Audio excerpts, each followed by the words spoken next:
Hello everyone, welcome back to my channel. मैं हूं आपका दोस्त कैंडिड ट्रेडर। सबसे पहले तो मैं आप लोगों से माफ़ी चाहता हूं कि इंटरनेशनल ट्रैवल की वजह से पिछले 2 वीक से वीडियो नहीं आ पाई। अब हम बात करते हैं निफ्टी और बैंक निफ्टी के बारे में कि आने वाले वीक में निफ्टी और बैंक निफ्टी से हम क्या और किस तरीके का मोमेंटम एक्सपेक्ट कर सकते हैं और किस डायरेक्शन का मोमेंटम एक्सपेक्ट कर सकते हैं। लास्ट वीडियो में हमने इस कैंडल पे बात की थी कि एक एंगल्फिंग कैंडल है, लेकिन 60 मिनट में हमने ये भी डिस्कस किया था कि हो सकता है मार्केट अगर यहाँ से इस बाउंस को कंप्लीट करना चाहे तो मार्केट यहीं से रेजिस्टेंस लेकर या कुछ वक्त बिताकर नीचे आ जाए और इस स्विंग लो को ब्रेक कर दे, तो हम मान लेंगे कि मार्केट ने ये बाउंस कंप्लीट कर लिया है। लेकिन ऐसा नहीं हुआ और मार्केट ने एक दूसरा सिनेरियो प्ले किया जो हमने डिस्कस किया था, जिसके चांसेस कम लग रहे थे। वो ये कि मार्केट ऊपर की तरफ निकल जाए और इन ऊपर वाले हाइस को ब्रेक कर दे। मार्केट ने बिल्कुल वैसा ही किया और तब से मार्केट ऊपर ही चल रही है और हायर हाई हायर लो ऊपर की तरफ बना रही है। अब हम बात कर लेते हैं कि आने वाले वीक में हम क्या एक्सपेक्ट कर सकते हैं। अब आने वाले वीक में हम मार्केट से क्या एक्सपेक्ट कर सकते हैं, उसके लिए हम यहाँ पे जो प्रीवियस ये वाला चार्ट है उसको समझ लेते हैं और फिर हम बात करते हैं कि मार्केट किस तरीके से काम कर सकती है। जैसा कि आप यहाँ पे देख सकते हैं और जैसा कि हमने पहले भी डिस्कस किया हुआ है कि मार्केट जब भी चलती है, मार्केट या तो हायर हाई हायर लो बनाकर चलती है या मार्केट लोअर हाई लोअर बनाकर चलती है। और यहाँ पे भी जैसा आप देखेंगे, मार्केट ने जो जैसे भी मार्केट ने मूव किया, मार्केट ने हर बार एक ऊपर का यहाँ पे हाई बनाया, ऊपर का हाई बनाया और हर बार जो नेक्स्ट लो बनाया वो भी ऊपर का लो बनाया। और इसी तरीके से मार्केट यहाँ पे एक पुल बैक लेती है और पुल बैक लेने के बाद मार्केट फिर ऊपर की तरफ निकलती है। और यहाँ पे भी आपने देखा मार्केट ने एक पुल बैक लिया और पुल बैक के बाद मार्केट ने फिर इस हाई को ऊपर की तरफ गैप से ब्रेक कर दिया। और अब जहाँ पे हम खड़े हैं, अब उस चीज की बात कर लेते हैं कि अब यहाँ से क्या होने के चांसेस ज्यादा हैं। यहाँ पे भी मार्केट ने वॉलेटिलिटी क्रिएट की और फिर मार्केट ऊपर की तरफ निकल गई। और अगर हम 60 मिनट का चार्ट जहां पे आज हम खड़े हैं वहां पे देखें, तो हम देख पाएंगे कि मार्केट इस हाई को ऊपर की तरफ ब्रेक नहीं कर पाई है। और अगर हम इसका डेली चार्ट देखें तो अब हम डेली चार्ट को भी एनालाइज कर लेते हैं। अब हम निफ्टी और बैंक निफ्टी को डेली टाइम फ्रेम पे भी देख लेते हैं। और यहाँ पे अगर हम पुराने रेजिस्टेंस जोन को ड्रॉ करने की कोशिश करें तो आप देख पाएंगे कि मार्केट ने लास्ट टाइम यहाँ पे एक रेजिस्टेंस फेस की थी। उसके बाद मार्केट ने यहाँ से थोड़ा नीचे से एक रेजिस्टेंस फेस की। अब मार्केट उन्हीं लेवल के आसपास आने की कोशिश कर रही है। और अगर हम बैंक निफ्टी को भी देखें और बैंक निफ्टी के भी रेजिस्टेंस जोन को ड्रॉ करने की कोशिश करें तो आप देख पाएंगे कि बैंक निफ्टी थोड़ा सा ऊपर है और बैंक निफ्टी पिछले रेजिस्टेंस जोन के आसपास आ चुकी है। अब हम बात कर लेते हैं कि इमीडिएटली हमें नेक्स्ट वीक में क्या देखने को मिल सकता है। अब हम यहाँ पे कुछ इंपॉर्टेंट पॉइंट्स की बात कर लेते हैं जिनके बेसिस पे हम आने वाले वीक के लिए अपनी एनालिसिस को ड्राइव करेंगे। उसके लिए हमें 60 मिनट का पिछला चार्ट देखना होगा ताकि हम एनालाइज कर पाए कि नेक्स्ट वीक क्या होने की प्रोबेबिलिटी ज्यादा है। अगर आप इस स्ट्रक्चर को देखें, इस स्ट्रक्चर से यहाँ से इस स्ट्रक्चर को देखें तो आप देख पाएंगे कि मार्केट ने यहाँ पे एक अप मूव दिया, उसके बाद मार्केट ने यहाँ पे एक थोड़ी सी करेक्शन की, या जिसको आप कह सकते हैं कि मार्केट ने एक पुल बैक दिया। उसके बाद मार्केट यहाँ पे सीधा आई और मार्केट ने यहाँ पे एक वॉलेटिलिटी क्रिएट करके मार्केट फिर ऊपर की तरफ निकल गई और मार्केट अब एक बार नीचे आके फिर ऊपर उसी हाई के आसपास खड़ी है।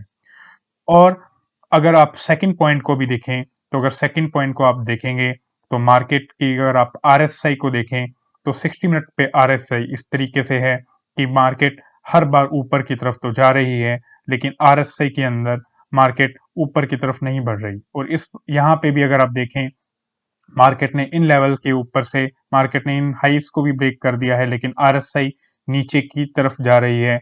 और अगर आप स्पेशली इस पॉइंट को भी देखें तो मार्केट फिर से आरएसआई यहाँ पे ड्रॉप ही कर रही है। और एक्चुअल में अगर आरएसआई को हम एनालाइज करें तो यहाँ पे हम कह सकते हैं कि हमें आरएसआई के अंदर डाइवर्जेंस देखने को मिल रहे हैं, लेकिन मार्केट यहाँ पे अभी भी ऊपर की तरफ चल रही है। और अगर आप सिमिलरली आरएसआई को डेली चार्ट पे देखेंगे तो आरएसआई डेली चार्ट पे भी 80 के अप्रोक्सीमेटली आ चुकी है।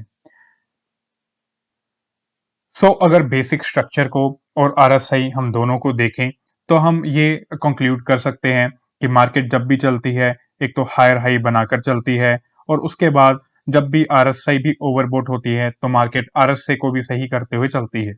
और जैसा कि हमें पता है कि अगर मार्केट कोई मूविंग एवरेज को भी फॉलो कर रही है तो मार्केट उस मूविंग एवरेज को भी टच करके मार्केट फिर ऊपर की तरफ निकलती है।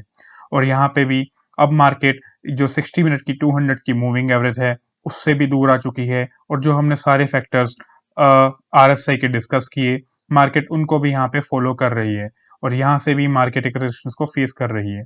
तो अब आने वाले वीक की प्रोबेबिलिटीज को यहाँ पे डिस्कस कर लेते हैं।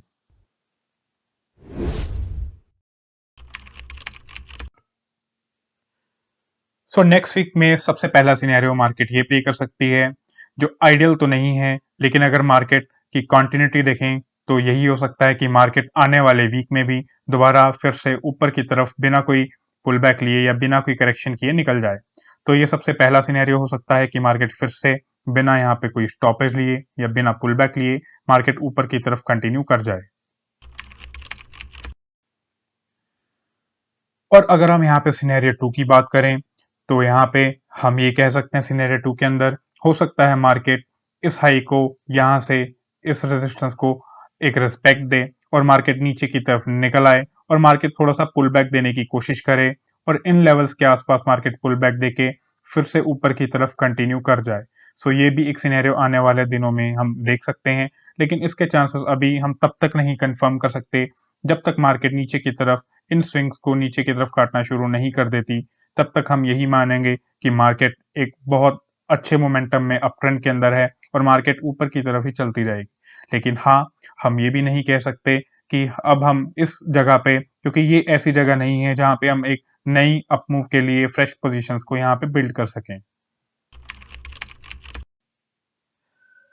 और अगर हम थर्ड सिनेरियो की बात करें तो थर्ड सिनेरियो में प्रोबेबिलिटी ये है कि मार्केट ये वाला जो एक बड़ा वाला बाउंस है इसको हो सकता है कंप्लीट कर चुकी हो और मार्केट नीचे की तरफ लोअर हाई लोअर लो बनाकर निकल जाए। इसके चांसेस अभी बहुत कम हैं, क्योंकि अभी जब तक मार्केट ये चार्ट पे कंफर्म नहीं करेगी हम नहीं कह सकते कि मार्केट ने ये बाउंस कंप्लीट कर चुकी है। मार्केट हो सकता है इस बाउंस को कंप्लीट करने के लिए ये वाला हाई भी काट दे और ये वाला हाई काट कर मार्केट फिर नीचे की तरफ निकले। सो अभी जब तक मार्केट स्ट्रक्चर पे या चार्ट पे हमें ऐसा नहीं बताएगी हम वो चीज को नहीं मानेंगे। अब हम बैंक निफ्टी को भी देख लेते हैं कि बैंक निफ्टी में भी क्या सिनेरियो प्ले होने के चांसेस ज्यादा हैं।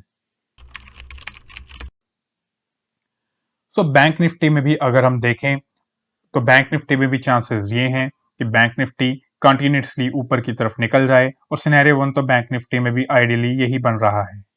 लेकिन अगर हम सेकंड सिनेरियो की बात करें तो हो सकता है बैंक निफ्टी के डेली चार्ट के अकॉर्डिंग बैंक निफ्टी यहां से एक रेजिस्टेंस ले, क्योंकि पहले भी बैंक निफ्टी यहां से एक रेजिस्टेंस ले चुकी है और बैंक निफ्टी यहां से रेजिस्टेंस लेकर यहां पे एक पुल बैक ले ले और उसके बाद हम डिसाइड कर पाएंगे कि एक्चुअल में बैंक निफ्टी इससे ऊपर निकल रही है या बैंक निफ्टी यहां से एक लोअर हाई लोअर लो बनाकर नीचे की तरफ निकलना शुरू हो चुकी है।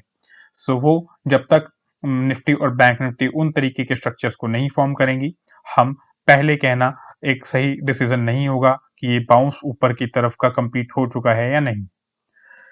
सो ये थी आज की निफ्टी और बैंक निफ्टी का रिलेटेड वीडियो नेक्स्ट वीक के लिए। अगर आपको वीडियो अच्छी लगी तो वीडियो को लाइक करें और चैनल को सब्सक्राइब करें। Thank you so much. Stay tune for the next video.